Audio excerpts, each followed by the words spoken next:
today I'm at Bellevue Beach Park in Bellevue, Kentucky. Now you may have wondered, if you've ever been to Bellevue Beach Park, why it's called Bellevue Beach. Well, believe it or not, for really thousands of years, where we're standing, there was a beach right here on the Ohio River.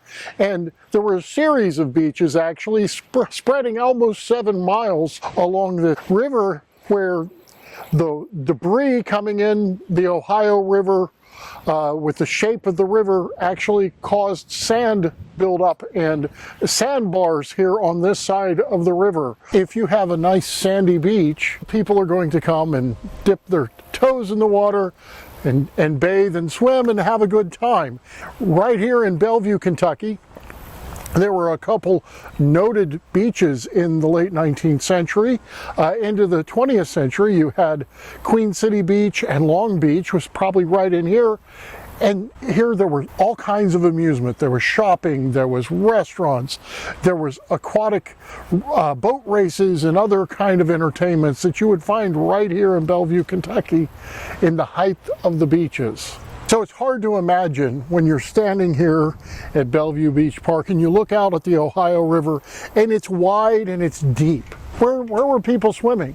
Well, you've got to remember that beaches existed on the Ohio before we have our modern dam system, and all of the amusement that was here, whether it was a little further east at Tacoma Park in Dayton, which was also on a beach, or if you go further west and you go to the other end of the streetcar line to Ludlow Lagoon, which had a beach in the lake at Ludlow Lagoon. Our river used to flood frequently, usually once a year, various depths. It would get very deep sometimes, and a number of floods in the early 20th century really hurt the beaches and all of the amusement, the shopping and everything, because everything ended up underwater. And then eventually, as cities grew and there was a need for things like better sewage control in your cities, some of that found its way, unfortunately, 100 years ago in the river, which didn't make that nice clear water and those white sandy beaches that were on the beach here. And then, of course, with many things here along the Ohio River, you had the big flood of 1937, and that did a lot of damage in these communities along the river, and it did a lot of damage to what was left of the beaches. And eventually the Army Corps of Engineers, there had been a decision to really make the Ohio River, which used to be maybe 9 feet deep most of the way and most of the year, and it would get very shallow in drier seasons. But eventually the Army Corps of Engineers decided that they were going to really build better dams along the Ohio River, and our modern damming system makes what used to naturally be 9 feet deep in the pool about 26 feet deep, with at least in the shallow areas it's probably still 12 feet deep.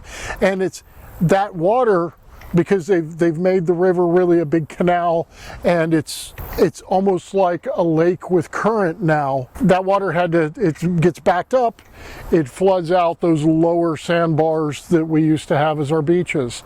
So it's hard to imagine sometimes when we look at this beautiful river that people enjoy being on now, the way that we used to enjoy it, with thousands of people lining a beach on a bright sunny day like today, with music and bands and people swimming and just enjoying the coolness of the water and spending a beautiful day at the river. Now, of course, now we don't have the beach here in Bellevue anymore, but we have this beautiful park that you can come down here and listen to music or just relax under wonderful ancient shade trees and just watch the traffic go up and down the river. Not a bad trade-off. Thank you for watching this Curator's Chat. Feel free to like and subscribe. We'll see you in our next adventure.